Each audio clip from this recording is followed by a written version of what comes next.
والصلاة والسلام على رسول الله اللهم صل على محمد وعلى آل محمد كما صليت على إبراهيم وعلى آل إبراهيم اللهم بارك على محمد وعلى آل محمد كما باركت على إبراهيم وعلى آل إبراهيم في العالمين إنك حميد مجيد. Inshallah ta'ala, again we are still making dua for our brothers and sisters in Palestine and everywhere else in the Muslim world. May Allah be with them and aid them in this difficult time, put an end to their tragedy and protect them, protect their chastity and provide them with whatever they need. And inshallah we are making dua for those who are not feeling well. May Allah give them all shifa. May Allah keep us always healthy and on the straight path. We continue our talk about Surah Yaseen, inshallah. And a quick reminder that tomorrow Sunday, inshallah, we'll be talking about Surah Al-Nahl as we continue explaining Surah Al-Nahl. We notice when we read the Quran, every surah has a main theme that the whole surah is talking about, directly or indirectly. Like, for example, we said Surah Al-Nahl talks about the ni'am, the favors, the bounties that Allah subhanahu wa ta'ala has given us. And we see most of the ayat talking about Allah subhanahu wa ta'ala's favors upon us.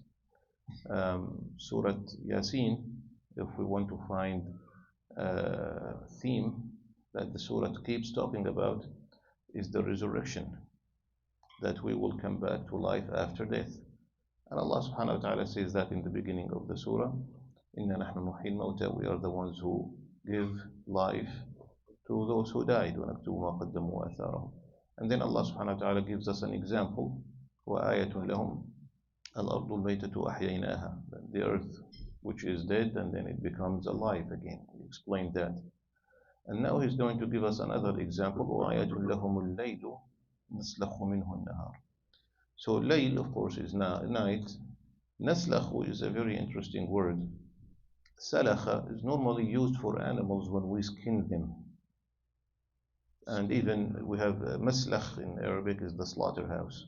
That's where they basically skin the animals and do all the good stuff, the biha stuff, which make it halal for us.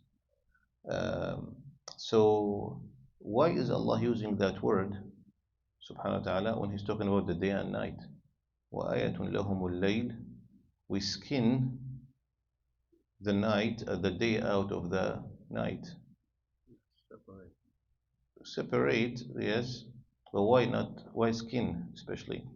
When we remove the skin off of the animal, we see what's underneath, right? The skin is what covers everything, the vessels and the flesh and everything.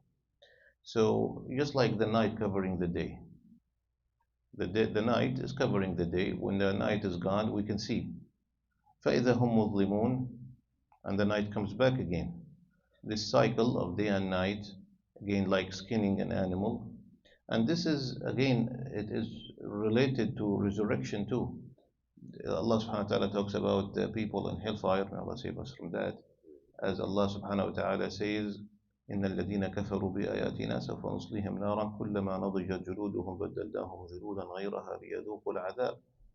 Every time those people in hellfire, their skins are getting peeled off, we will replace them with new skins.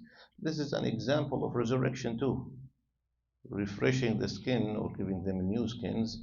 So this is the same example of the day and night, how Allah subhanahu wa ta'ala repeats this cycle, just like the skin. And another thing, even we as humans, we shed skin.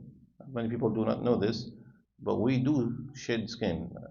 Not like the snake, unless somebody changes his skin completely, that's not normal. But without noticing it, it's not as obvious as other creatures, but we do actually change our skin without paying attention.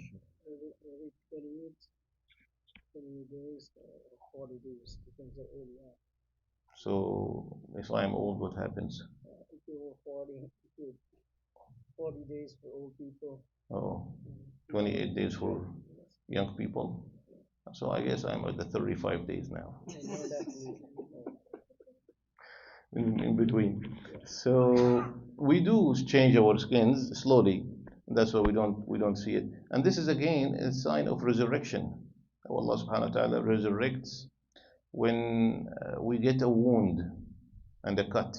What happens to the cells? They reproduce and they close it. All these are signs. The one who did this, he can recreate the human being back from nothing. So that is the main theme of Surah Yaseen. Even when Allah subhanahu wa ta'ala is talking about the day and night, He uses the word naslakhu, which is, as we said, skinning something out of something else.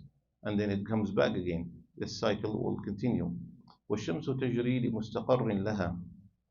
And the sun, tajri, runs or flows to a mustaqar, is a place of settlement when it's no longer running anymore. Now, there is a hadith that says every day the sun, before it rises, it goes and prostrates, it makes sujood under the throne of Allah. And this great creation, you know, the sun, how big the sun is compared to the earth. We are really small compared to the size of the sun. And the sun is very small if you compare it to the other galaxies and stuff. So the sun and its greatness, and there are some people who worship the sun. So it goes and it bows down to Allah on the every day before it rises, and Allah gives it permission to rise. Without Allah's permission, the sun will not rise. Until one day, Allah subhanahu wa ta'ala will give the order to the sun to rise from the west. This is when the day of judgment will be about to start. So this is one of the major signs that instead of rising from the east, the sun will be rising from the west. So mustaqarrin laha, that the sun will not keep running in that orbit forever. Day will come when it will stop. And we know that's again on the day of judgment. The sun will be replaced with a different sun, and the earth will be replaced with a different earth, and the sun will lose its light, it will give heat. Which surah talks about this?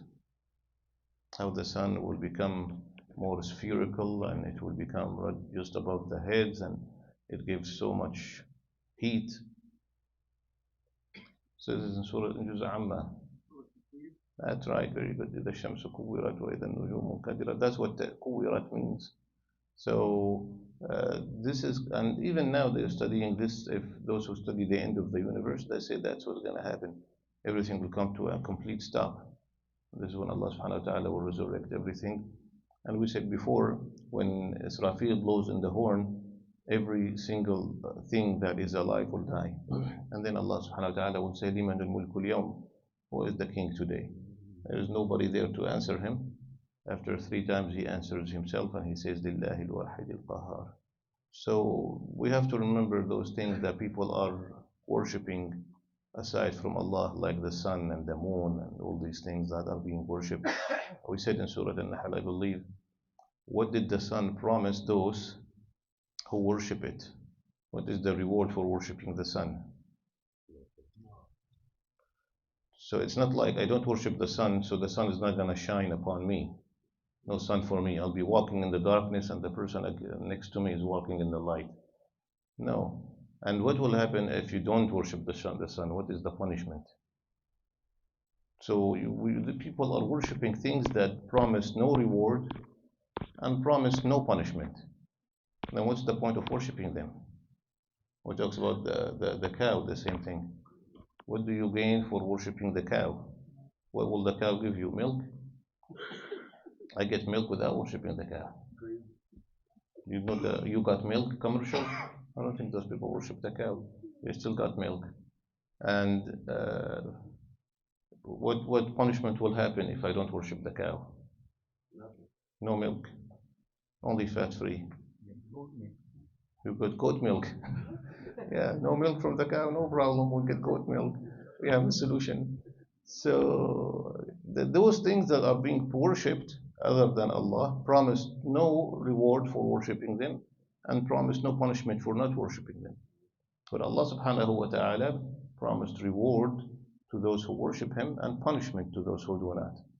So we'll be talking tomorrow inshallah in Surah An-Nahl, أَفَمَنْ يَخْلُقُ كَمَنْ لَا يَخْلُقُ.